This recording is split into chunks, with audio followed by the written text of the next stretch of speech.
Hello guys, and welcome to my Mega Art Yap. Basically, what this video is going to be is all a culmination of things that I first think of when it comes to teaching art basics. This video is intended to be a support tool for both my beginner artists and my advanced artists, so there's going to be a lot of range in what we talk about. We'll talk about very fundamental things and how to just get better at drawing, and we'll talk about how to be more creative, how do you have more interesting compositions and designs. I would like you to watch the video all the way through.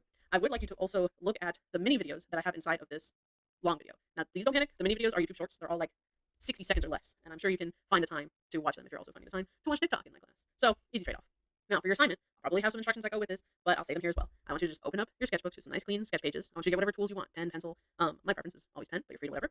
And I want you to just follow along with the video. If a tutorial or a graphic jumps out at you that you're like, oh, you know what, I want to try sketching that, or oh, that looks kind of interesting. Let me see if I can try imitating that. I want you to just go for it. I would like you to also consider taking notes. You could write stuff down. You could write down any thoughts that you have during the video, or trying some of the exercises that are in any of the YouTube shorts. I want you to end up with, I would say, at least 2, maybe 3 pages of just thinking and practicing and trying to absorb some of the things that I'm telling you.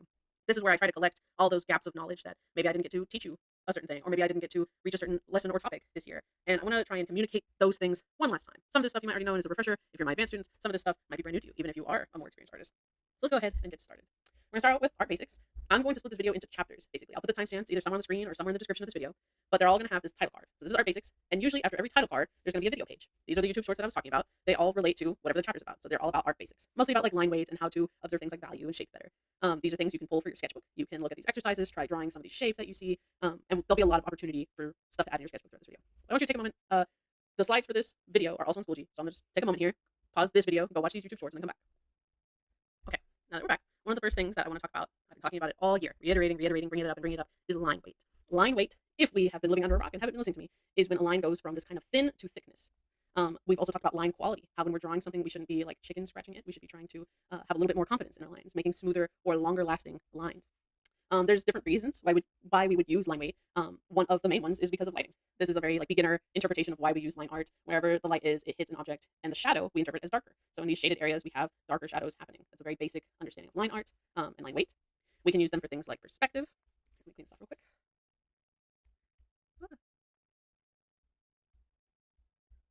We can use lines for things like perspective, where something that's farther away has less emphasis on it. So it's this really light and thin line work. We can see that in this big example, where the artist has chosen to make these really light, thin lines, and they've blurred them out. The hand that's in the front has these really thick, clear lines. That's what makes it look like they're about to flick us in the forehead. There's dimension to it, and there's no really significant shading other than this like hand shading that's happening. So they're communicating a lot through line weight.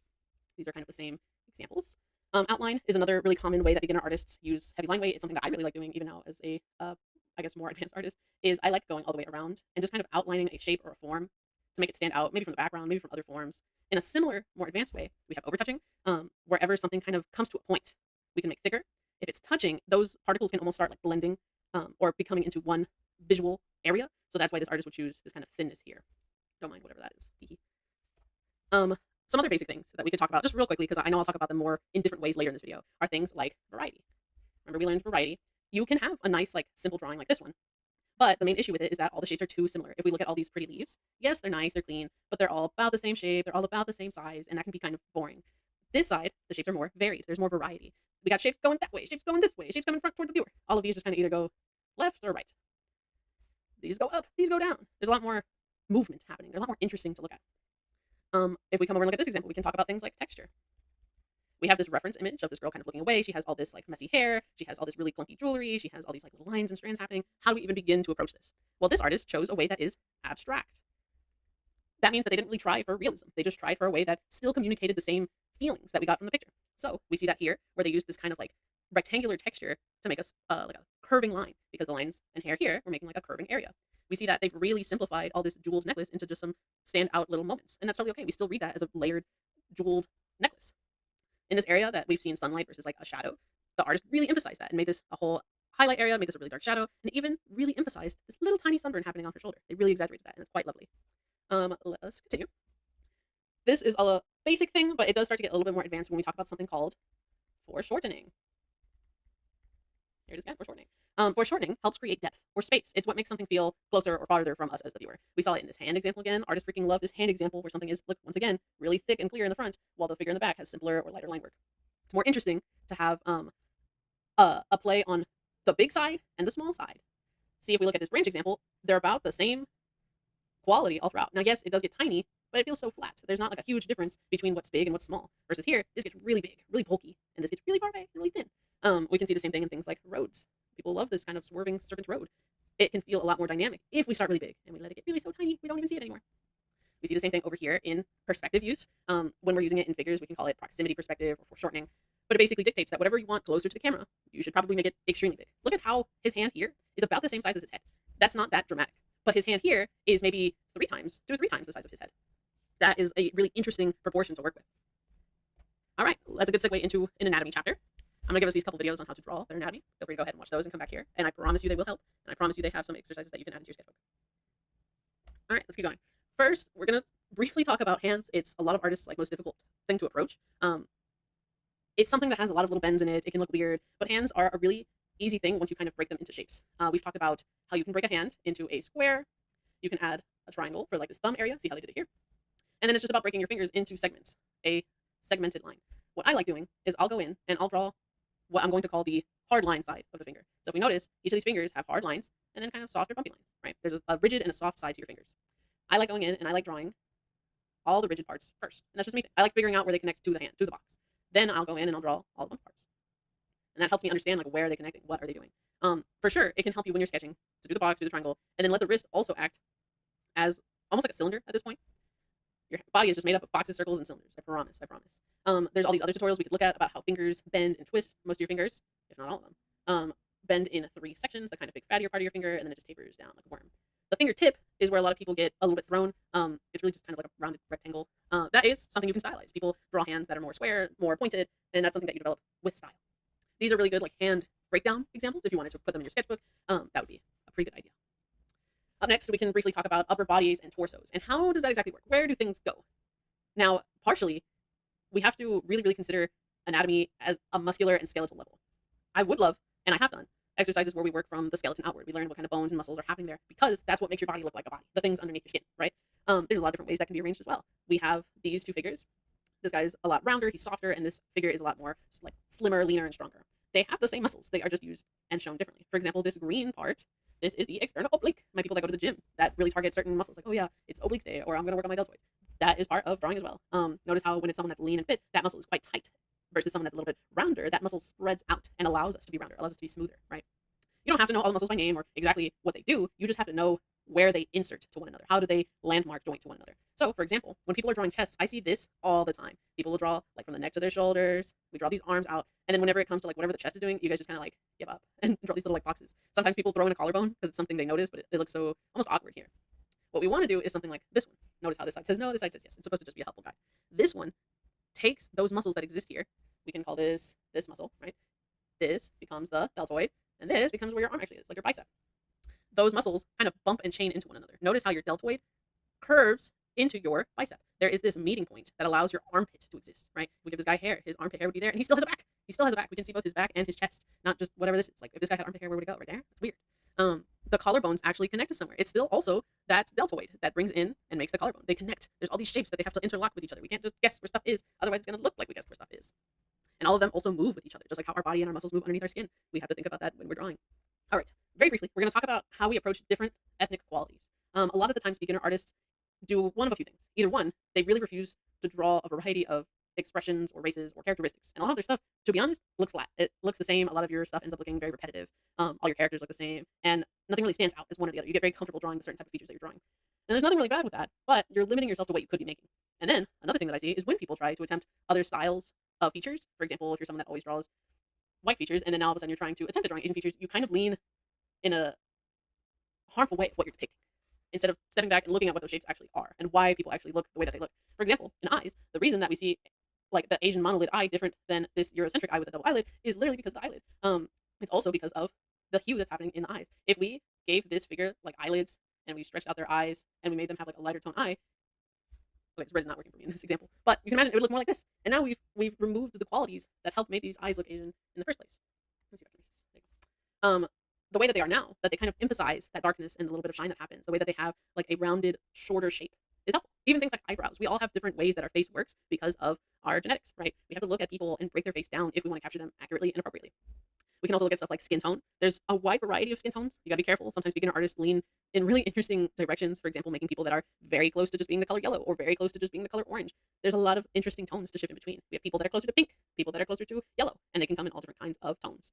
Now, we can't treat all tones similarly when it comes to shading and highlighting. Why? Because these hues are trying to tell us where light is hitting the figure, what the shadow areas kind of look like, and what midtones are happening. But these maps don't look the same. Notice how there's these areas here, but in this image, it's this whole spread area. Why is that? That is because darker skin tones reflect more light. Lighter skin tones reflect less light. So they're going to have different ways that they react to light exposure. This is just like a common way, a very like straightforward, full lighting way to interpret these shading maps. But remember that different lighting situations, like we're in the dark, or it's at sunset, or we're under a strong lamp, all impact how the lighting works. And then lastly, something else to consider that I just see a lot of beginner artists not notice or think of is ethnic specific characteristics. For example, people with darker skin tones have lighter palmed hands. If you are someone with a light skin tone, if you look at your hand, maybe the top of your hand is your skin tone, and then or the same skin tone as the rest of your arm and maybe your face, and then the palm of your hand is maybe a little pinker, if not the same color. For people that have brown or darker toned skin, they're not going to be like that. They're going to have a darker out backside of their hand, and their palm will be noticeably lighter. It will not look like this. This skin tone is very like grayed out, and their palm is noticeably the same as the back of their hand. And these are all little things that you can think of when you're trying to approach different characteristics of different people. There's so much you can talk about this, but these are the ones that I'm going to mainly hit right now. Up next, really just getting better at generally drawing people, figures. How do you start drawing someone? There are several ways. You have to kind of figure out a way that works for you, but I'll kind of go through some of these that are some pretty standard ways that people find helpful.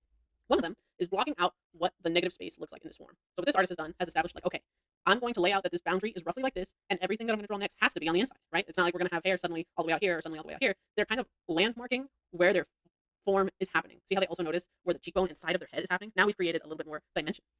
This person goes and kind of finds really eye-catching landmarks of the figure. So like where our hair meets our forehead, our eyebrows, just a very simple dot for the eyes, nose, and lips, the chin, the ear replacement, and then little bits in here of the hair, right?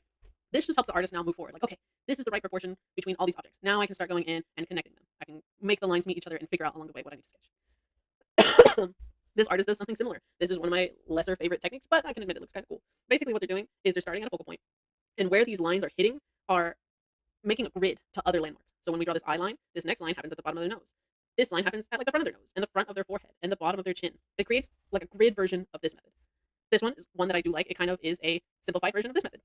They look for the negative space that's happening around the figure from the bottom. So they know that they have to work upward. This one does focus more on negative shapes. This one focuses more on like where the angle of the face is looking. But if you want some more information, you can read these little like excerpts underneath. They're quite helpful. Up next on this side, this person uses that negative positive space shape to help. They have a reference image. They're going to block out all of this darkness that's happening. Everything that they blocked out was a shadow.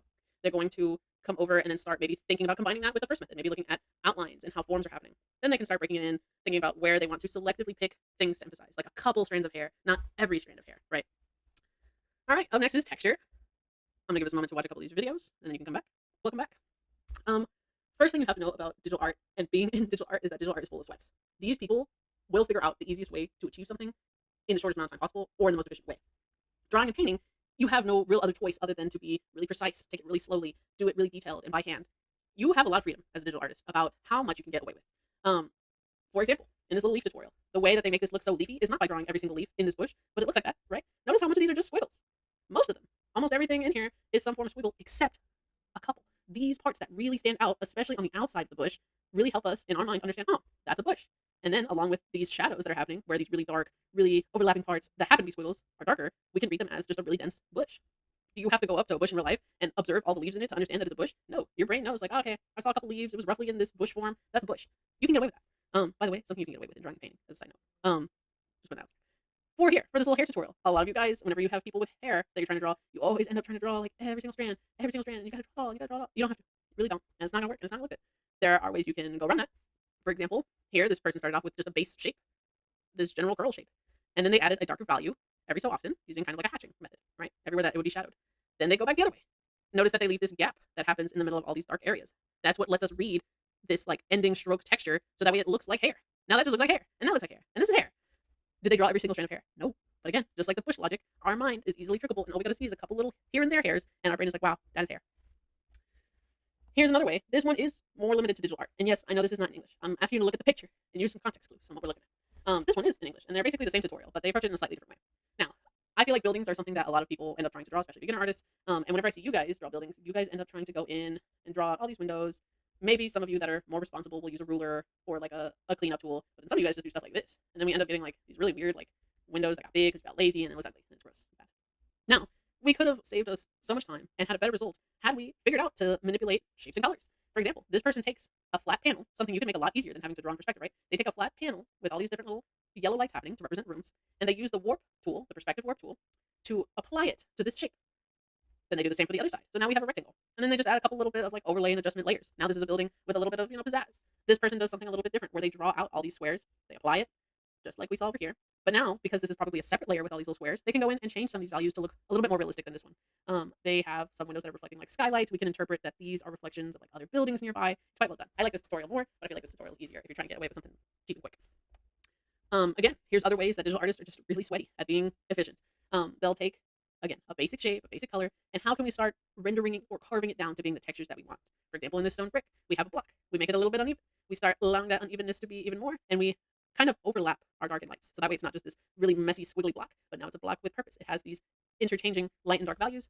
We keep doing that. We keep refining. We could add things like cracks and texture. Same thing with wood. Same thing with stone. We can do this in perspective. There's all these little things we can do to fake texture. I promise you that most of the illustrations you see in life or whenever you see movies or things like that that are animated, they're not going in. They're not hiring someone to go in and paint this stone perfectly with yellow and orange and then come over here 10 years later and paint this stone perfectly with light blues and grays. That's just not happening. They're doing this in about 20 minutes. And then they're figuring out how to make it look nice and then they're moving on in the process. Here's some quick little things you could add, especially to your sketchbook. These are usually pretty fun. People like them. Nice little fun exercises on line weight and creating shape. Notice how different things create different lines. When we have stuff that we want to feel spiky, say for like electricity, I feel like this is ice, perhaps, magic. The spike lines are very thin, they have a narrow, they're very quick and wide, they feel spiky.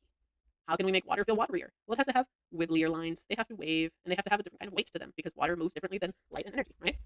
This one is a really good exercise. I really recommend you try drawing these items if you're especially a beginner artist because look at how it explores line weight. We have, for example, this center shape where they just kind of made these basic landmarks and then they kept overlapping, especially in the middle where we really wanted to drag our attention to, and they made it so thick and nice. These are all really good little quick examples of how you can explore different types of movement in texture.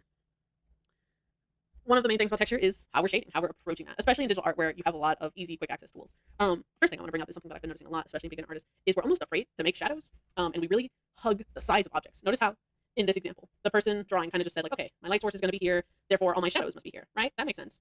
Okay, sure. But then what is this shadow doing here? That's awkward. And then if the light is still coming this way, we have all these shadows happening, but that doesn't really make the hand feel dimensional. It just feels like we're hugging the side of the form. It doesn't feel nice. Versus the hand that is nice, we allow ourselves to have really big shadows. Look at how much space this ends up taking from the hand. It takes almost up the whole hand. And then when we get the fingers, we're utilizing shading not as like a sidekick meant to hug the form, but as a way to convey the form, as a way to say like, okay, this area is flat. It's going to be in shadow. Let's make it like shadow. Or this area is covered by all the fingers that are building up this fist, so we got to cover all of that area. That's how we can use shadow and shading. Now, if you look at these spheres, we got all these different kinds of shading. We have soft shading, like a really typical, very blurry kind of shadow. We have cell shading, where the person makes a flat circle, and then the highlights and shadows are just big blocks. This one's still a little bit diffused, but you get the idea. There's a very like clear, dark, and light blockage happening. Painted shading uses like painted brushes in Photoshop. It ends up looking a lot almost like oilier or marker-er. It's quite natural looking. Hard light is when we have, instead of the light source being like over here, which would cause diffused lighting, kind of like this one, hard light is when we imagine that the light is so close to the object that we're forced to create this very vibrant lighting. And then the shadow that's happening in the back can be a little bit more diffused or sudden, depending on where in between these light sources are. Hard shadows can also happen from a hard light. If we have a light object, it's going to create this big, significant, soft shadow. To be honest, these two are not my favorite. Before I tell you which one is my favorite, we'll talk about texture shading really quick. Very similar to painted shading. It's just taking some kind of textury brush and really making these like light parts bounce around in a more interesting way than something that's just so smooth.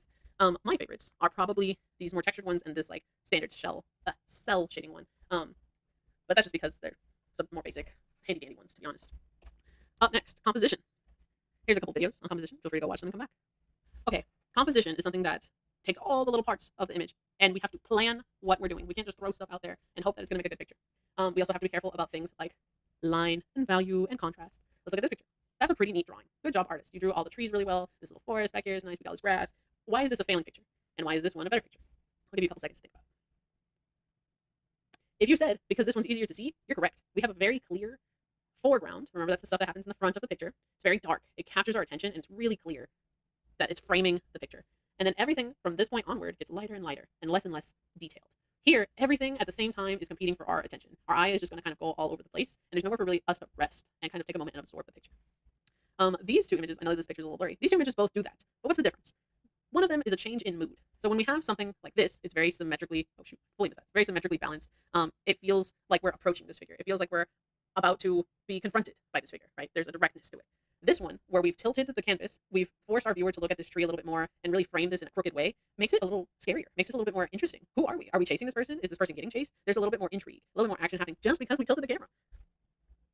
We see that again in these kind of examples. These examples are talking about value. And again, wherever we place the lightness in our picture is important. This picture of these wolves does the same thing, where there's a darkness in the front, and then as it goes backwards, it gets lighter, right? It brings us to the front of the picture.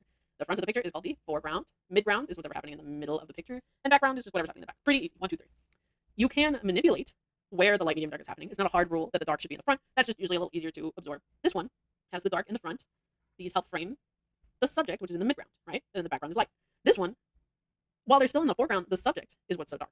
It kind of makes the image flatter in a way. There's nothing really framing our picture. Our guy here is just in front of everything. He's not actively in the scene. And that can be a bit of a problem sometimes.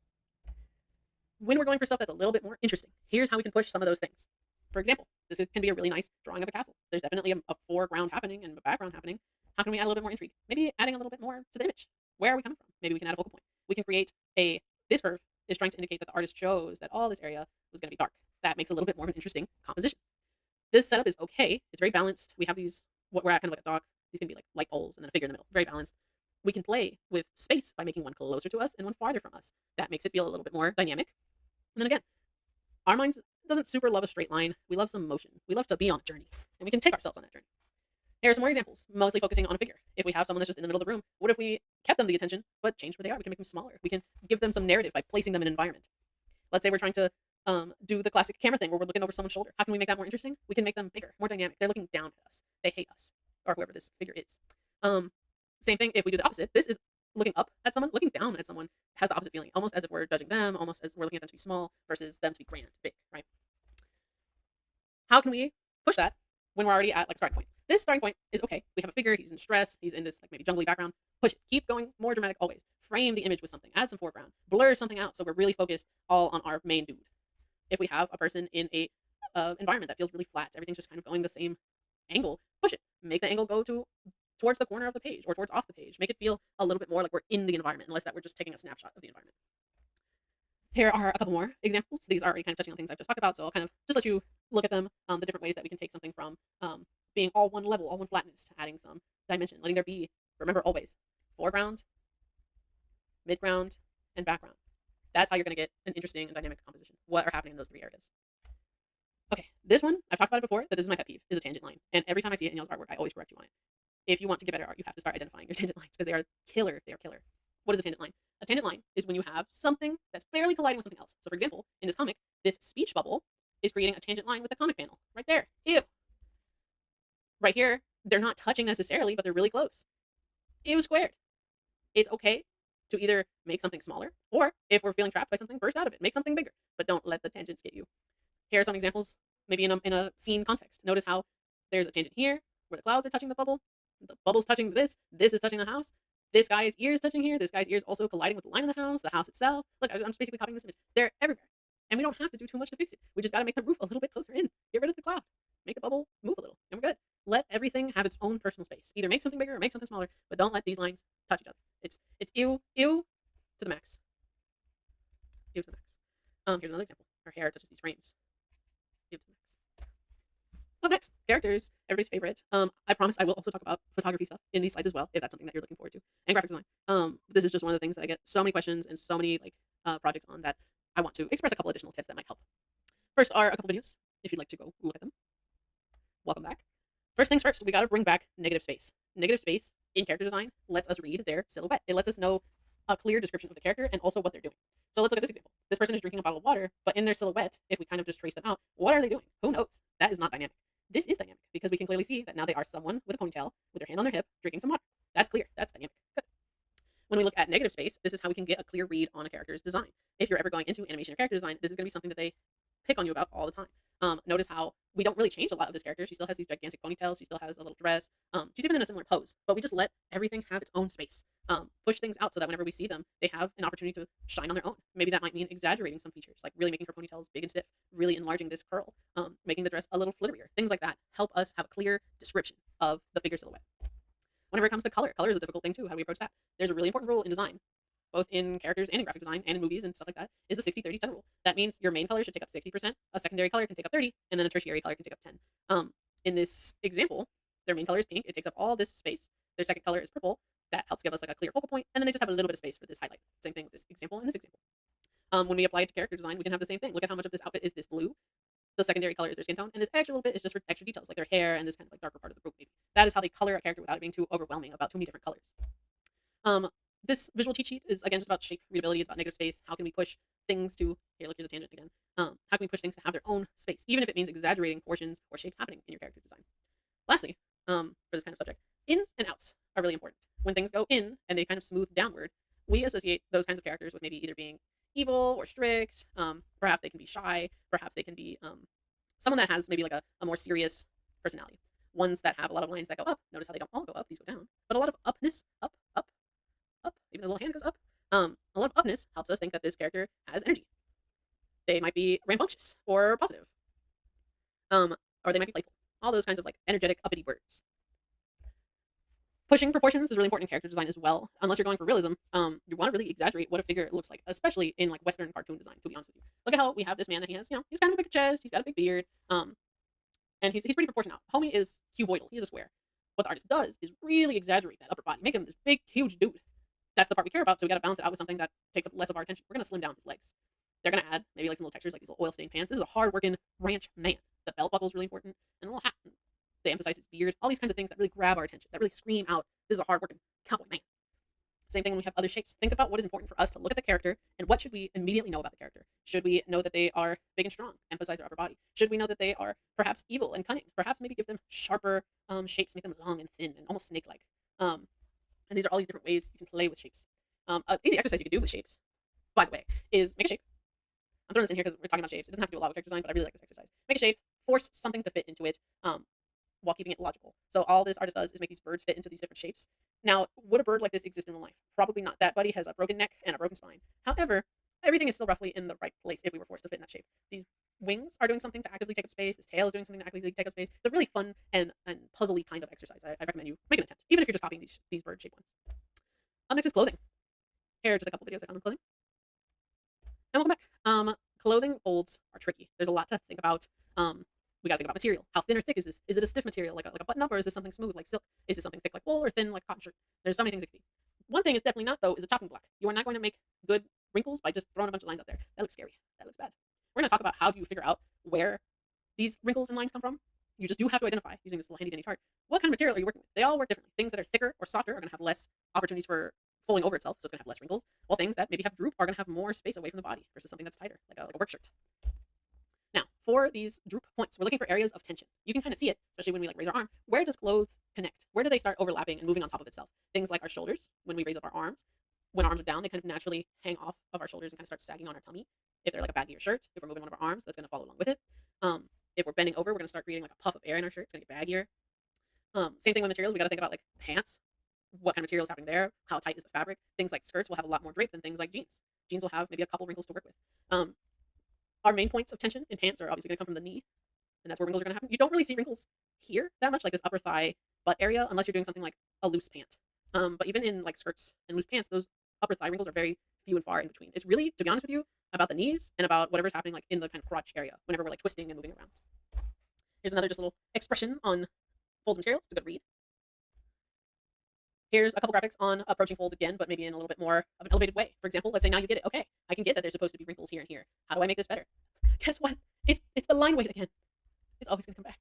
Notice how we're making these decisively thicker lines, really emphasizing certain areas, while some areas get these very thin, delicate, little petite lines. That helps us conclude that this is a big fold of fabric, and this is just a little twist in the material, right? Add some depth to it.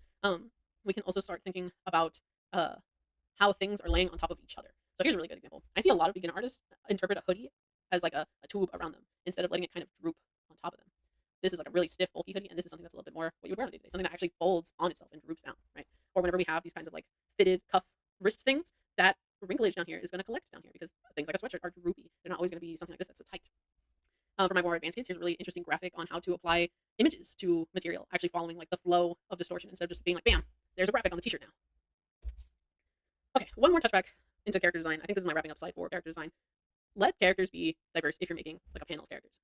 making the same style of person over and over again is boring, and it doesn't help communicate what they're doing. Like, let's say everyone you draw looks like this lady, and they're always going to be this kind of like like medium height, slightly curvy woman. Right now we have 30 of those characters, and we can't tell them apart. We can tell her pretty apart easily from this character, and we can tell a lot about their personality by their pose, by what they're wearing. Notice how she's wearing like a tighter, more formal outfit. That's because she's probably a more serious character. Look at how she's being judgmental. She has her arms crossed. She's serious. She's here for business. See, even the artist says so. Knows what she wants is her description. Look at this big soft man. He's a big dude, but he's not scary big. He's just big, round, and soft. Everything about him is soft. His hair is soft. His expression is soft. Look at the reach back, scratching his neck. He's a little ditzy. He's gentle. We can see it here. Gentle. This guy, the artist has lovingly described as a rat. We can tell by this like kind of cocky pose. This very like put together outfit and like a very clean haircut. We can agree, sure, he's a rat. He's probably like cunning and maybe rude. He has a similar build to this guy. What's different about them? This guy is obviously tired, for one. Look at this expression. We've given him a little coffee to really exaggerate how tired he is. Hand in pocket is a lot more relaxed. He's got nowhere to be in like a rush. Look at his tie tucked in his pocket. And he's just kind of standing kind of, I'll just almost off to the side. Look at how his torso kind of leans out, and his shoulders slump in. He's just here. And as the artist describes it, he just wants to go home. If we look at this cute little lady down here, she's kind of like a plumper, softer lady. She's shorter. She's kind of like a re-imitation of this guy's. That she's wide, but she's not big to be intimidating. She's big to be inviting. She's warm. She's probably kind. She's probably nice. Look at her little smile, and she holds her little clipboard, and she's just so excited to be here, guys. She likes it. She's wearing a little sweater. Nobody else in here's wearing a little sweater. What does that tell us about her? How to Think When You Draw is such a good book series. I'm going to recommend it at the end of this video. Super great book series. Something you could do if you're struggling to come up with outfits for like a standard like human character is you could block out the shapes. If you know that you want them to have like something flowy, but you don't know what that looks like yet, block it out. You can always come back to it. Remember that whatever they're wearing impacts how we feel about them and what they're capable of doing. For example, this person's in like something very flowy and droopy. It is not something that I would recommend they wear for like running or fight scene, right? It's something that's soft. It looks like they're gonna go cast spells. We have to think about how these silhouettes are making us feel about the character's intentions. Okay, up next, graphic design. Here's a couple videos. Okay, I have to address something that's always brought up to me as a digital art teacher is this freaking graphic design is my passion thing. It's so old now. I feel like graphic design is my passion was a big joke in like 2013 and 14 when people were using Word doc and Google, like not even Google PowerPoint yet, it was just regular Microsoft PowerPoint to make all these different funky fonts and stuff. We're going to use them to jumpstart our discussion by talking about bad graphic design. Let's look at all these ways that graphic design is bad in these examples. This one is so direct in explaining why it looks bad. Look at what it says. Win. Non-designers design stuff. And then there's these deer down here doing something. That is so true for all of these designs. Like, look, we just have text. A lot of these are just kind of like memes now. Maybe like ironic memes, we could say. But they're just stuff. They're just a bunch of stuff thrown together. And even if we had all these elements that were clear and HD, maybe the colors work together, maybe the font is readable, it's bad. Graphic design is my prison. There are rules and ways we can have better graphic design. Do all of these work as designs that are graphic? Yes. They all told you something. They all told you a joke. They all communicated a feeling. But that feeling that they're communicating is ironic cringe, to be honest. Now, if you want to make stuff that looks like this for like the fun of it, sure. I'm going to show you how we can think about graphic design professionally, but I'm not going to say it's illegal for you to make this kind of stuff. Here are the main things we got to think about when we think about graphic design. We got to think about the words on it, which is called typography, how the letters look. And a lot of times when you're making graphic design for like a business or a company, we got to think about logos. First, let's talk about the 7 deadly sins of typography, all the ways you can mess up putting letters next to other letters. One is called neglected tracking. That means that we have inconsistencies between different blurbs of text and their spacing. So we might have a text that's spaced normally, a text that's spaced wide, and a text that's spaced close. Poor kerning is similar, where we might have most of the letters in line, and then there's this awkward like gap. Weird. Why is it doing that? Poor contrast is when we're trying to balance other fonts with one another. For example, this graphic does it well. They have a bold and then a thin. These are similar enough fonts that one just catches our attention and then gives us a description, right? Here we have a bold, and then we have kind of like a fancy looking thin, and then like a cartoony looking bold small. What's happening? I don't like this setup. It's just too many different things. Mixing moods is adjacent to that. We have things like circus fair, elementary day 1, and then a document. We gotta have like the same vibe going on, or it's not gonna work. You can't have too many fonts, either by letter or by phrase. It's just bad. It's too overwhelming. Bad leading. This means that all the stuff is like overlapping on one another, maybe unintentionally. Sometimes you can get away with that in a creative way, but here's just making stuff unreadable. And then here it's not even doing it. It's like gapped out. And then unreadable fonts. Haha, yes, we get it. You know what Wingdings is, and you think that you're funny by using these weird fonts. It was funny the first time. It's not funny anymore. For logos. There's different kinds of logos. You could be a logo designer. They'll pay bajillions of dollars for logos that are winning. We have pictorial, where they take a picture, like an apple, alligator, shell. We have lettermark, where they just pick a letter. Wordmark, which takes the word of the company. A combination, so Puma has both the word and the animal. Amazon has both the word and the arrow that points from A to Z. Emblems is commonly what we think of with logos, like something that is representative of the company, but neither says the name, like as the main focal point. They have the name, but it's like integrated into a shape. Abstract, usually for like cars, banks, something that's just a really simple thing to look at. And the mascot, Mr. Kentucky Fried himself, Mr. Pringle, the Michelin Man. I don't know who that is, but you know, the dudes of the company. Now, how can we make a good graphic design just starting off? just like how we talked about in character design, we're bringing back the 60-30-10 rule. You want a color that's your primary, a color that's a little bit less, and a color that's just for details and emphasis. So let's look at this. If you're a graphic designer, you would make things that look like this. This would be your brand spread. So we have our primary logo. Our company is called So Matcha. It has this really soft, big, fluffy lettering that makes this kind of inviting form. We have a cute little cup guy of matcha. Our colors are this tea green, vanilla, Celtic blue, ivory, and drab dark brown. Does that look green? Yes. But we're going to call it brown. Maybe it's brown on your computer. It's green on mine. We're going to, as a graphic designer, we got to make sure that no matter what combination of colors we end up using, it looks clear. All of these are readable. All of them check out. For the typography, we're limiting our brand to Poppins and Comforta. Those are the two fonts that this company has decided to go with. They're very like clear, simple fonts. And then usually you'll test out like a design on different products. How is this logo or concept going to look on merchandise? How's it going to look on an advertisement or a sign? Or how's it going to look on our uniforms? Things like that. Let's look at some examples of bad design and how we could improve them. I'm going to make a stipulation for each of these posters. Let's say that this pink poster, they really want to keep it for a music show. They want to have real photos. They want to have grunge or punk colors. And they want to have high contrast. Sure, we can do that. Let's say for this poster, our customer wants us to definitely stay using the color brown. They want us to keep it a car ad. And they want us to appeal to car lovers. And then lastly, for this market poster, we're going to say that it's got to say market poster. It's got to appeal to young people. And it's got to be modern. Oh, shoot. Oh, right here, modern. Okay, now let's say those are the things that the customer wanted. Let's go through. Is this a music poster? Yes. Does it have real photos? Yes. It has the grunge and punk colors? Yes. And it has high contrast? Yeah, there's this really bright white, dark black, and pink. Sure. Those are all parts of the design that are fine. This one has brown. It has a car ad. It's supposed to appeal to car lovers. Does it do that? I don't know if it's being super successful about the last one. I mean, it has a picture of a car on it, but it's nothing impressive. Look at all this text that we have to read. And then they put more pictures with a filter of cars in the back. How am I supposed to read any of this? Ew. This farmer's market one would not appeal to young people, to be honest. It's just so millennial, kind of boomery. We just have these pictures of like semi-realistic fruit. We just have like Sunday farmer's market. This black background is so dreary. Like, I don't know. It's not a farmer's market I would go to. Touching back on this first one, it can work. It's targeted to a very specific audience, but I have a couple issues with it. Mainly that it's a little difficult for me to read some of this stuff based on like the font choice. I also don't know what I should be reading first, other than the title. Everything is kind of competing for my attention because this text, this text, this text, and this text are all the same font. So my eye goes here, and then I feel like I just keep zigzagging back and forth trying to read where this is at, and it's a little hard to read. Additionally, if I erase this, there's some issues happening with the letters that are just really throwing me off. And I guess this could be me being nitpicky, but like the Sha and then the capital P-ing, gross. The capital letter, every like word, gross, cringe. This, like, this G popping out, it's over space. P capital, what is this? What does this say? I don't know. What is this object? I don't know. Here's how I would improve.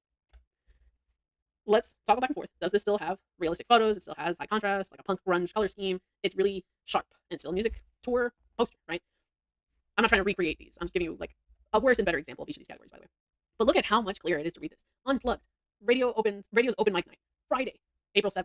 Like there's such a clear place for my eyes to go. And all this little pink that's happening around is having a purpose. The pink stars kind of help move my eyes across the page. And where the pink is with text is highlighting some key factors of this poster. Like all the fun stuff. Like make sure you RSVP. Here's like what we're really doing. We're shredding, singing, and DJ spinning. And we're talking about SVA students taking the spotlight. It's cool. Everything's clear. For this car one, look at how much more sleek and interesting this is. Yes, a little bit unfair to compare this Chrysler with this Chevy, but it's nicer of a poster overall. We still kept brown, which, you know, sometimes we can consider a boring color in design, but this makes it feel elegant. All the darkness happening in the back makes this bright, really bright, makes this word charger really clear. This paper texture and this like dotted texture happening on top makes this like appeal to like a vintage style. We have some really clear information about the vehicle. And like back here, when I didn't even know what some of this said, I think this says custom paint, Padao, you know, like very clear here. This poster, remember we were at a market poster. Now, how do we appeal to young people? We make it a little cuter, a little more minimalistic. That's what's, to be honest, in style nowadays. And we have very clear wording. 30% off organic fruits. Support local farmers. Here's our times. Here's some cute pictures of fruit. And instead of, you know, just calling it like the Sunday farmers market, we can call it something cute, like Peel Club. It's still a Sunday market. But now we've like cutified it. We've given it some youth. And that's how we can take like the same heart components of these posters and give them a facelift. We can make these better without having to change our intention. Next, let's talk about architecture. Here's a couple videos to watch on the subject. Let's get started. A couple things just to very briefly talk about in architecture. I don't super draw environments like cities and buildings without a reference. But if you're going to be someone that really actively draws cities and buildings and it's going to be something you're getting better and better at, here's just a couple things I've noticed that I would like to share with you. First of all, we're bringing back the word tangents. Tangents equal ew. Ew to the max. Now, This here is a direct tangent, but something I want you to notice is a directional tangent. All these buildings happen this way, and so do these clouds. Ew, it looks unnatural. Create some dimension. Make one thing go one direction and something go the other direction. Now we're a little bit more interesting. When our eyes are moving across the page, we want a little bit of variety happening. Whenever we're making a building, it's really easy for us to draw a house that looks like this, right? And that's it. And that's basically what this house looks like too. Even though it looks a little bit nicer, it's still boring. We got to add some flavor to it. Give it a little bit of depth. Make some ins and outs, and have stuff that juts out and juts in. When we have something that's kind of boring, it kind of almost feels like how cities feel. There's just concrete jungle for real, blocks and blocks of rectangles, versus somewhere that has the occasional interesting building. That's what architect like photographers look for. It's like a building of interest, right? We have like these shapes that allow our eyes to move through the picture. Here's a little tip: if you did want to draw some digital rooms, this is something that I think more beginner artists should learn, is that you can always draw something and then shift it into perspective. So what you would do is you would draw the room, and then you can plan out. Like, you can even try doing this with your own bedroom. You can say like, okay, here's my bed, there's a nightstand, You kind of want to be proportional, right? There's a desk here, there's maybe like a bookshelf, my door opens here. Just think of it like a floor plan you'd see in buying a house, right? Now you can use the Photoshop, or really any drawing or editing program, transform tool to put this in perspective. Lay it on the ground. And once you're laying it on the ground, add some walls, just take the corners and go straight up, right? Connect them. And then you can start building. How can you pull these shapes out of the ground? You're going to start with blocks, as always. Yes, this is just a block, but we can carve it into being a bed. We can start adding some negative space and introducing like, okay, maybe this is one of those really fancy like beds with curtains on it. And we got this block. We can turn that into a little nightstand. And you just keep building like that. You just keep carving out these objects. For a little bit more interest, you can carve details as well. You could be drawing something like this box with a can of paint and a brush, but again, line weight, but also variety this time. Look at how there's some inconsistency with the edges of the box. It's not just like a flat line that we call a box. We've allowed it to be something a little bit more real. We can add personal touches to it, like maybe we're moving. Look at how they've crossed out the word kitchen and wrote clothes. Just add a little pizzazz. This brush and this paint bucket is used. It has a label on it. We can do all these little things to make a simple box of paintbrushes more interesting. Let's look at these two pictures. This is a nice drawing. A lot of people, especially when they get into art 2, maybe the starts of art 3 in high school, they'll make an artwork that's about this quality. It'll be a good drawing. And then they'll come up to me and they'll say, Miss Haney, my artwork feels kind of flat. How do I make it feel more depth? How do I add dimension? I'm drawing a background. I have foreground. You do have background. You do have this little baby foreground. This cat is still in the midground. We have to push that more though. The background, you can make it farther away. We can make the foreground have more drama in it. And we can make the midground be something that we have to move through the picture for. Let's look at this example. We have the cat again. There's still a foreground, midground, background. Our cat this time happens in the foreground. If we see what the foreground is, it's this tree. It's all this dark area. This tree and this cat is our foreground. This dog and this lady back here and all this blurry space is the background. All this stuff right here in between that we kept clear is the midground. This very little bit that we kept clear. And we kept that clear so that way we still have the opportunity to move through the picture. There's not just a sudden like blurriness from 2 inches away from one another. We moved into being blurry. This has more depth because our eyes have a farther place to go. The horizon line is farther. We have more space. Things are proportionally more varied. This like other subject has a smaller proportion to our front subject, which is a lot bigger because it's closer to us, the camera, right? So it feels more interesting. It feels more dynamic, less flat. All right, up next, we're going to talk about style and shading. Style is something that you have to develop on your own. I can only teach you what I like, what I do, and how I would answer problems. A style, especially if you're going for something that is like kind of illustrative, right, is how an artist responds to questions as they're creating. So when they're creating something, and they're going to ask themselves, like, oh, how do I want to show the expression on the eyes? How do I want to draw out this hair? How much shading do I want to add? What am I going to do about her lips? These are the same character. They're drawn by the same artist. All three of these are. But she's choosing different answers to each of those questions each time. She's putting emphasis on like facial expression cues here, like having these big eyes and these like pouty lips. Versus here, that gets taken away, but it doesn't take away from the fact that the character is kind of shocked or thoughtful, right? She's just shifted into being something that's a quicker, maybe easier or more comfortable style for her. Something like this one leans a little bit more into realism. And look at all this like scratchy texture. That's how she's approaching shading. That's different than these other ones. She also has a lot more like looser, wispy hair. Versus here, we have blocks of hair. Developing a style comes from consuming as much media as you can. Follow people on TikTok, follow people on Instagram, look at Pinterest, do anything that you can to get more artwork into your mind. Watch more cartoons, watch animated movies, watch things from artists on YouTube where they give tutorials. All those things introduce new pictures into your mind and help you develop like a taste. Like, oh, okay, I really like how that artist did that. That is what you're now going to steal to apply to your next drawing. Maybe I really like the way that she does eyes, and the next time I'm going to draw a picture, I'm going to steal that. And that is now going to be my answer for, how am I going to draw these eyes? There you go, that style. And a style can also be a combination of things, like maybe like eyes that are really expressive, but maybe you want to combine it with this simple nose and like a more simple mouth. There's a lot of ways you can mix it up, but it is something that is inherently you have to be in charge of discovering. There are a lot of ways you can make a digital art, illustration, painting, drawing. I've thrown a lot of these words out there. A lot of my art ones just kind of look at me and don't really get what I'm saying. So I'm hoping that this part finally clicks in for some of us. There's a couple different ways to make a painting or a drawing. One is line art. These two are kind of the same tutorial. Basically, the artist makes a sketch. They add a new layer and kind of trace over it with a cleaner brush. They color it with flat colors, and then maybe they add a little bit of shading. That's why this looks so clean and so flat. This is called a line art style. It's clear. It's crisp. Painting is just like painting in real life. You start out with blocks of color. You might throw on some other layers, but basically you're just taking more and more color and stacking it on top of each other until it looks right. There's not a lot of erasing in painting. It's going to be something kind of like these two in a way. You can start with a sketch, but usually you're gonna paint right on top of it. There's not gonna be this moment of like revisiting the line work. You just keep adding color on top and keep working it, almost like a sculpture and painting process. Think of like an oil painting. You just keep working it until it looks like what you want. And there's no really hard lines. Notice how there's no like thick lines happening. It looks a lot smoother. It can also look a little messier. Lastly is cell shading. Cell shading is just like this as well. We talked about cell shading earlier in the video. It's taking the line art style and now adding like a little bit of shading. And that's really it. You're just moving the next step forward. And there's so many other ways you can do. Like look at all these different ways we can get to an end result, and all of them look a little different. So really, it's just about finding a process that you like doing and your mind is comfortable repeating steps for. How can we talk about making a cohesive color palette? A lot of us struggle with putting colors together or figuring out how a color can go with one another. Something that is like a nice little tip I found from Twitter is that you can put down some of the colors that you want. Let's say that these are the colors you want for sure in your character. You can take a overlay or a multiply layer and then just draw a tone over it. You can do a skin tone like they do here. That can kind of make sure that the skin tone connects with the outfit's colors quite well. Are people orange? No. So what they do here is they still just pick a tone to overlay, just like how here's this kind of yellow, just so it all looks together. So when they color picked from here. And we still have like regular skin tones, but you can tell that there's an orange tinge to them. They're all unified by this warmth to them. Let's look at some shading effects that are pretty easy for beginners, as long as you're comfortable and understand what a layer mode does. So a lot of us will have a picture. We can very easily pizzazz this up with just a couple layer mode choices. For example, we could add a white glow. You might use a layer mode such as add. Same thing for the white line. This lighting that's coming up, that's probably a gradient. Or like a big soft brush where they did something like a lighten or add could work, but it's something that helps add that color. And then additionally, if we're gonna add lightness, we gotta add darkness back in the picture. So we have something that's like, I would never say, don't ever use gray or ever use black unless it's like a really dark image already. But here I would say maybe use like a dark, dusty blue, like something maybe even a little darker than this. And make a multiply layer that comes back the other way. We can see this process, again, through this 10-step process on how they rendered this pet rock. We don't have to have anything that's particularly gorgeous to render, but shading helps a lot. We have a color, we had a layer, we had a layer, we had a layer, we had a layer. We choose a brush with texture, with a layer, with a layer, with a layer, with a layer. It's building up dark parts and light parts. And it's really easy once you get the hang of what a layer does and what layer modes do. And that's how you're really cracking the code into getting lights and darks in your picture. But you're not looking at artwork and thinking like, oh, wow, they were able to perfectly blend this exact shade of yellow into that exact shade of blue. No, they use layer modes, I promise. Here's just a quick little thing to keep in mind about shading is don't just use a darker version of the color you're starting with. It's so flat. Look at how this character has like a grayness around them. It's like fine shading, but it's just so uninteresting. It was weird.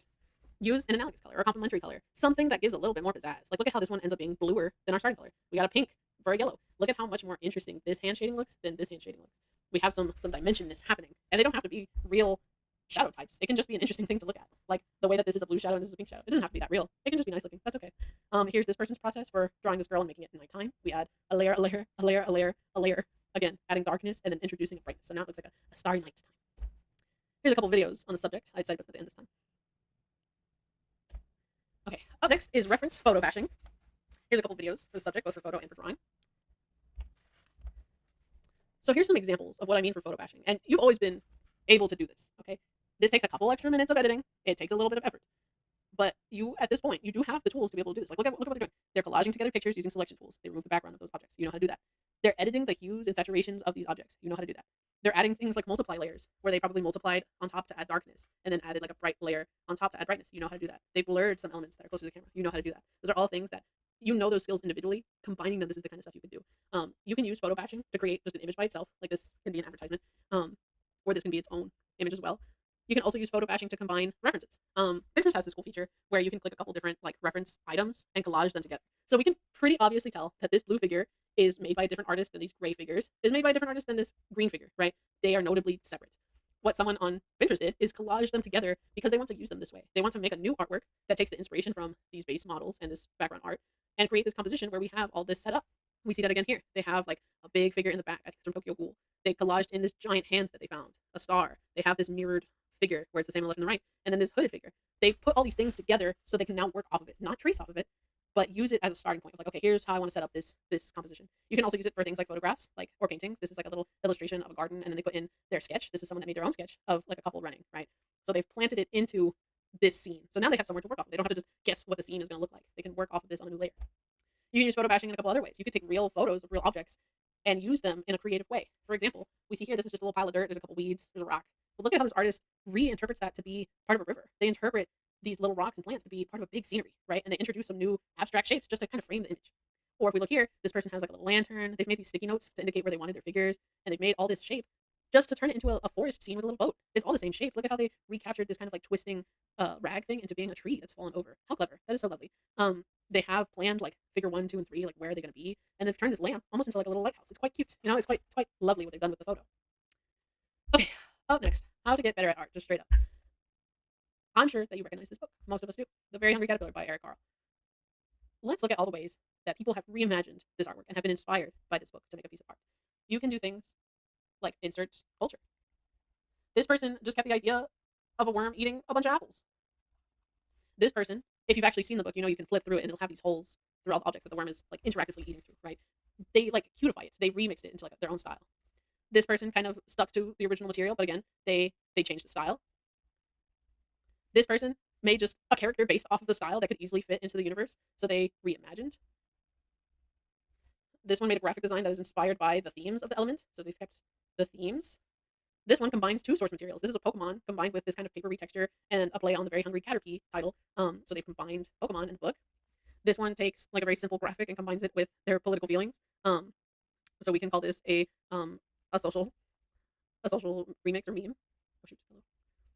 And then this one almost changes it completely. The caterpillar is no longer papery, is nor fat. They didn't keep the little hole that's in the fruits like we saw up here. They didn't even keep the same colors. It's almost something new, but it's still just the main idea. But it's even beyond that. It's the bare bones.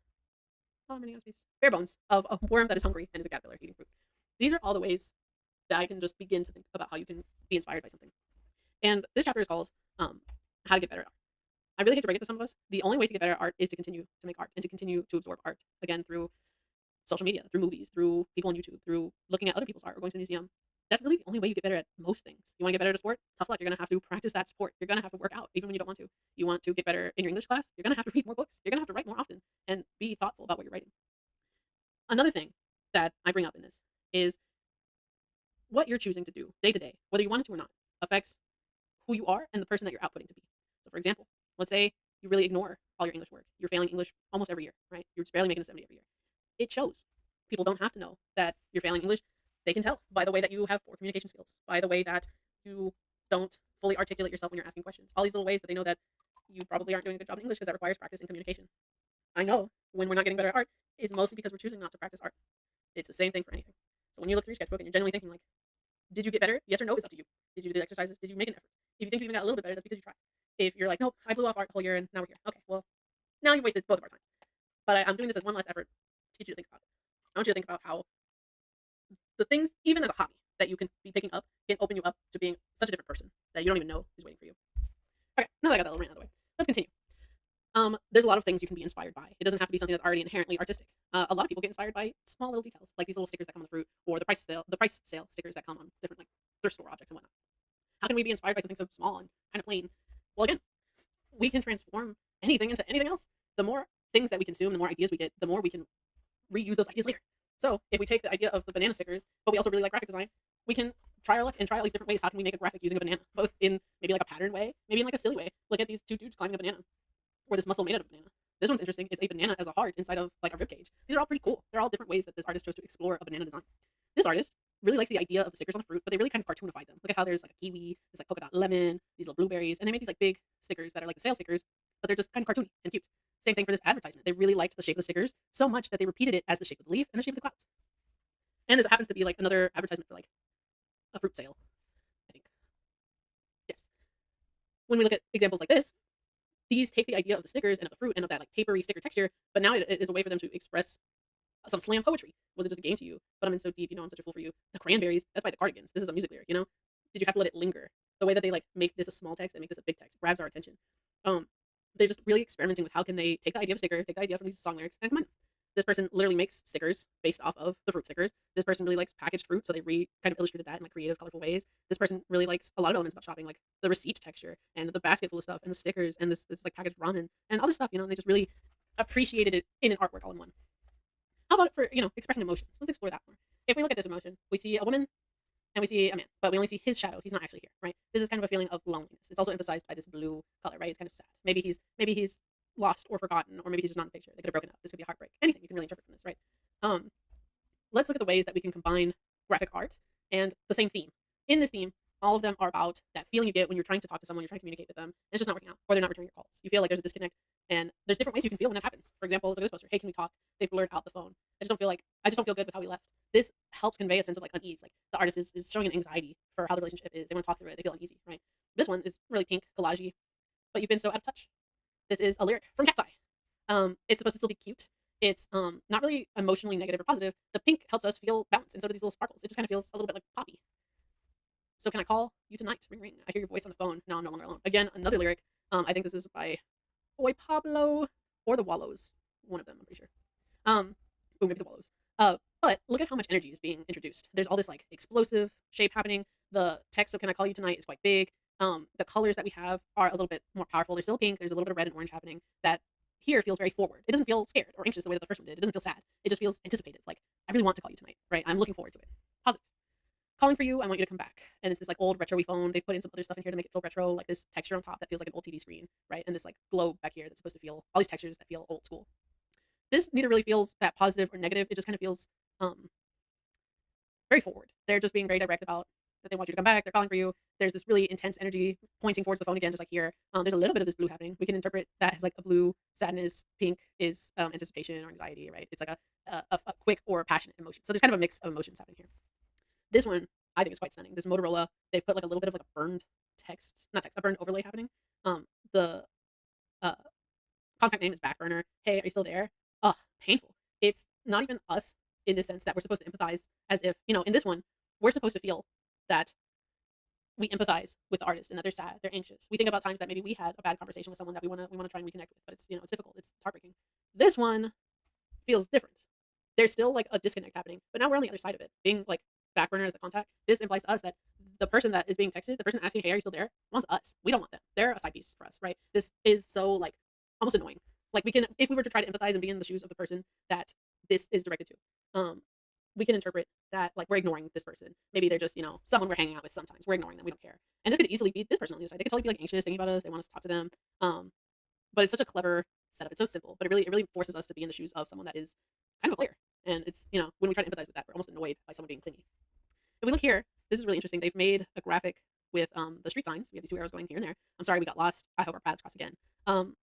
Again, they're doing this play on like loss, paths, and street signage. This, implication we're supposed to empathize with just being with someone, it not working out, we're gonna have to separate. But maybe it left off on a good note. I hope our paths cross again. And then lastly, for this one, let's look at the colors. There's some red happening. There's this like dark grayish in the background. Notice how almost all these use some kind of texture, right? Like it's grain, paper, halftone, paper, pixel, TV. Like they all use like really interesting textures. Did you like her in the morning? Did you laugh over a cold cup of coffee that you hate but still drink anyway? I forget who this is by. Maybe. But feel how raw, feel how bitter this is. Play on the fact that it's coffee, bitter. This implies that we're empathizing with the person speaking. Did you like her in the morning? Even, did you still drink this thing that you hate? We're annoyed that maybe someone we were interested in or someone that we had a relationship with, maybe they cheated. Maybe they weren't cheating, but they went with someone that we know wouldn't be a good fit for them or something, right? We can make up this whole little drama story in our mind. But the graphic design here is so raw. The blockiness, the text, the red happening, there's anger, there's irritation happening in this design. But it's subtle. It's not being too forward about being angry. It's being like kind of hurt and irritated at the same time that this is happening. Like, wow, I can't believe you really did that. And I'm hurt by it. That kind of feeling. It's literally bitter. So look at all these different ways we can explore an emotion over the same topic, using the same resources, using the same focal points, right? And these are all really simple graphics that do really different things. Speaking of which, you can take anything and remix it to something that fits your style or interest or way that you want to approach it. You can be inspired by literally anything. Let's look at this meme of a fish with Converse on. Look at all these ways that people redrew it. They've redrawn it as like a little toy car. They redrew it just as is. They made it like a goldfish with rain boots. They made it a dramatic painting. They made it like a little doodle. There's so many ways. They made it a Minecraft fish. There's so many ways you could reimagine something. All you have to do is take the first step of saying like, okay, I'm gonna pick this thing, and how am I going to rethink about it? Like for example, if I was doing it, I would maybe I will make it a doodle one. I would make it the fish really simply. I really like the eyeball part of a fish, so I might really emphasize that. I'll give it those little like cartoony fish lips. I'll give it like a little fin maybe, and then maybe I really like the shoes. So I'm gonna copy those kinds of silhouettes. I like drawing the little laces. Sure, we can say that's what that looks like. I'm just gonna go back and forth. Yeah, and that's how I would draw that. And that looks nothing else like any of those. It's unique to me now, right? It can look similar, but nothing is going to really answer questions again about the art process and choose what I'm going to choose just how I am, other than someone copying me straight up. The best way you can get more creative is by creating. Keep drawing stuff, even for fun, even for doodles, even if it's on a sticky note during your corporate meetings. Just doodle stuff. It's a really nice exercise. It's relieving. It gives you something to do for free at any time. You can use it as a form of self-expression, a way to communicate ideas, a way to observe something and study, a way to just make a little silly thing all of the time. Something I would recommend beginners do is try copying more. Copying is a one-to-one, so that's when we do like the studies. You can try copying stuff that you like seeing, like anime or cartoons, or if you like a certain photography style, copy that.